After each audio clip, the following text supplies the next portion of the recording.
ஓம் நமச்சிவாய. அமிர்தேஸ்வரியே நமக.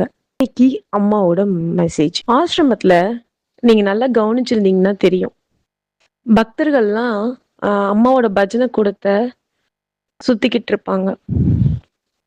ஒவ்வொரு அடியா எடுத்து வச்சுக்கிட்டு தன் கண்களை அரைக்கண்ண மூடி இல்ல அரைக்கண் திறந்த ரூபத்திலேயோ கையில வந்து ஜபமாலைய வச்சுக்கிட்டு அம்மா அம்மா அம்மா அம்மான்னு உச்சரிச்சுக்கிட்டே போவாங்க.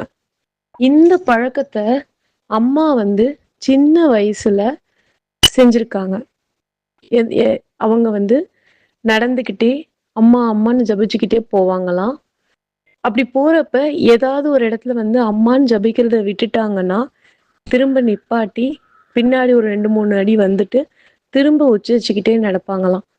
நம்ம நடக்கிறப்ப ஒரு நொடி கூட விடாம மந்திர ஜபம் சொல்லிக்கிட்டே நடக்கணும். மந்திர ஜபம் சொல்லிக்கிட்டே நடக்கிறப்ப நம்மளோட நடை அழகாக மாறுவது நமக்கு தெரியும். நம்மளுடைய உடல் எடை ஒரு காலில் இருந்து இன்னொரு காலுக்கு மாறுவது அழகாக தெரியும். நம்மளுடைய மனம் என்ன ஆகும் அப்படின்னா ஒருமைப்படும். நம்மளுடைய கான்சன்ட்ரேஷன் என்ன ஆகும்னா அதிகரிக்கும். ஆன்மீகத்துல இன்னமும் பல மடங்கு நம்ம அதிகமாகும்.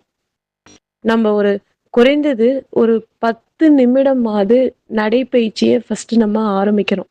நடந்துக்கிட்டே மந்திர ஜபம் சொல்லணும். அப்படி நம்ம ஆரம்பிச்சிட்டோம் அப்படின்னா அதுக்கப்புறம் நம்ம செய்யற ஒவ்வொரு செயல்லையுமே நம்மளால என்ன பண்ண முடியும் அப்படின்னா அந்த நாம ஜபத்தை நம்மளால என்ன பண்ணிட்டே இருக்க முடியும், சொல்ல முடியும்.